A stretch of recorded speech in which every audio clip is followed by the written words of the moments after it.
Howdy, welcome back to Garden City. Got another little video here for you. This is my 1970 Yamaha CT1 175cc two-stroke. This was my first motorcycle ever. The first dirt bike slash enduro I've ever owned. I've had it since I was 11 years old, and I'm 26, so that just shows you how long I've had it. I have lots of toys, lots of bikes, but this is one of my favorite. It is actually street legal, enduro of course, so had to fix some wiring on it, and I've slowly been restoring it this last month or two. Yeah, like I said, the electrical works. I'll just show you here. Push the brake here. That's an LED actually, 6 volt. This bike is 6 volt because it's a 1970 and the bikes back then were.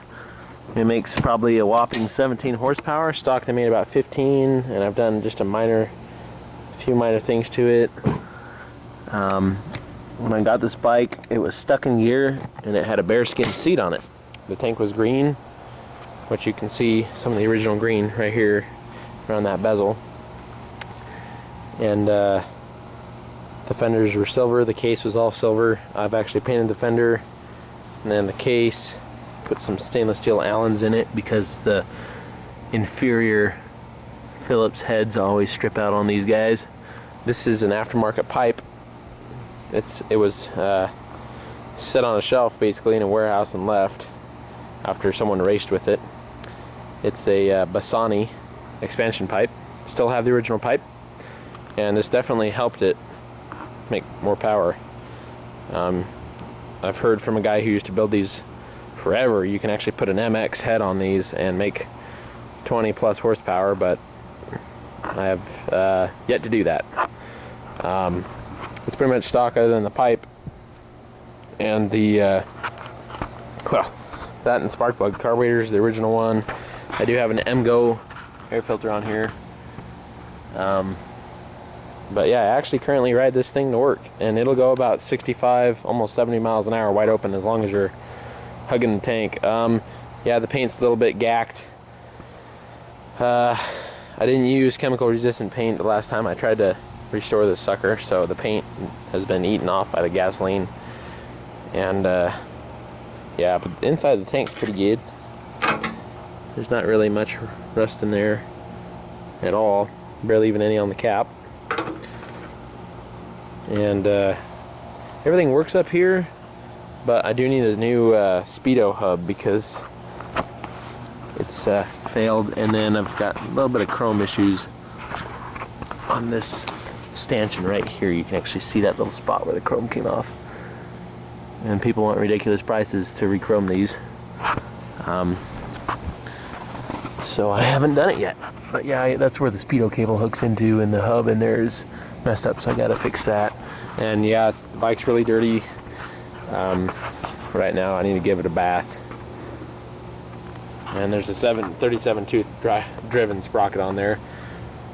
I had a 45 on it, but I was all revved out at like 40 miles an hour, which was ridiculous because I'm riding this on the street. So it's been in my garage. I did ride it to work today, but it's been sitting for a couple hours. It's dang near 100 degrees out here. There's my ducks over there. We'll make another video about those guys some other time. But this does have a decompression brake on it.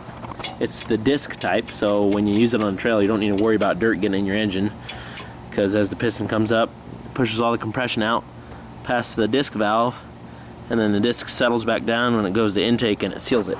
So usually what I do to start this sucker is make sure my ignition's on, which it is, because I obviously have power. Fuel on. Probably doesn't need choke, but we'll just do it for gigs and jiggles, and give her a few kicks here. Oh, look at that, what a sweetheart. Take choke off, and one more, maybe one more.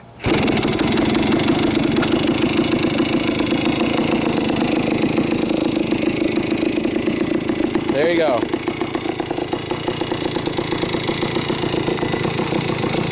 But it is pretty fun. It weighs about 210 pounds. Steel wheel, steel rims, you know, pretty much everything's steel but the motor and the hubs on this thing. I run AMSOIL in everything I have, and that includes my 2-strokes in both the transmission and the engine. So, yeah, it smokes just a little bit, but now we'll rev her up a little bit.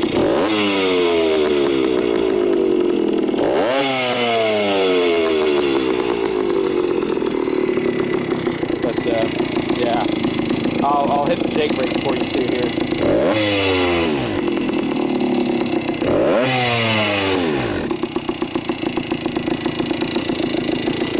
Anyway, and most of the time when I'm going to shut it off, I just hit the jake. Just shut it off with the jake brake. So it really greatly improves engine braking, because as you know, 2-strokes don't really have any engine braking at all. So anyhow, yep, that's been my bike since I was 11, and I plan to keep it. It's pretty fun to goof around on. So anyway, I believe that's it. Thanks for watching. Have a great day.